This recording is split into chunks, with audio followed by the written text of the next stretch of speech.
Hello বন্ধুরা, সকলকে জানাই শুভ রথযাত্রার প্রীতি ও শুভেচ্ছা। তো তোমরা তো দেখতেই পাচ্ছ আমি ফুলটুসির মতন সেজে রেডি হয়ে বেরিয়ে রথ দেখার জন্য। তো আমাদের যেহেতু সামনেই রথ হয়, তো আমরা সকাল করে বেরিয়ে গেলাম রথ দেখার জন্য। তো আমরা গিয়েছিলাম একবারে পারফেক্ট টাইমে, তখন কিন্তু রথের সমস্ত কাজ চলছে, যেমন ফুল দিয়ে সাজানো এবং আরও যেসব কাজগুলো হয়, তখন কিন্তু আমরা কিন্তু নিশ্চিন্তে মনে সেখানে দেখছিলাম। আর এত মানুষের ভিড় হয়েছিল সেখানে, প্রচুর মানুষ এখানে এসছিল রথযাত্রা দেখার জন্য। তো রথ যে টেনে নিয়ে যায় সেটার যে একটা আনন্দ, আর সেটা যে আমরা যে সামনের চোখে দেখব, এটা আমাদের কিন্তু সত্যি সৌভাগ্যের ব্যাপার।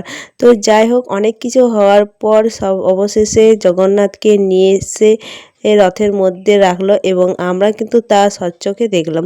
তো আমাদের যে সকল দর্শনার্থী ছিল তারা কিন্তু জয় জগন্নাথ বলে অত্যন্তই আনন্দিত হয়েছিল এবং সবাই মিলে যখন বলছিল তখন মন প্রাণ যেন ভরে গেল, এই দিন যেন বছর বছর ফিরে আসুক।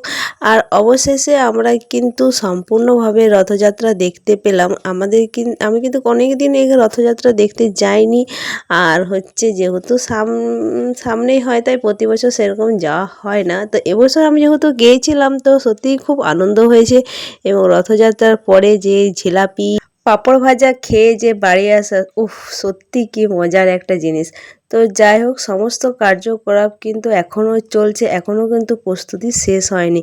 তো সকল দর্শনার্থী কিন্তু প্রায় চলে এসছে। এত মানুষের ভিড় ছিল যে কিছুই ভালো করে ঠিক করে দেখা যাচ্ছে না, তাও যতটুকু পারলাম দেখলাম।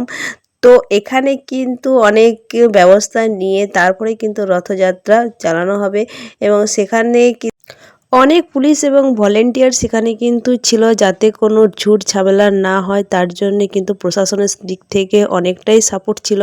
তো এখানে যে পরিমাণে মানুষের ভিড় হয়েছে তা মানে যাওয়ারই মতো। তো অবশেষে রথ টানা যাত্রা শুরু হয়ে গেল। এই যে দেখতেই পাচ্ছ তোমরা,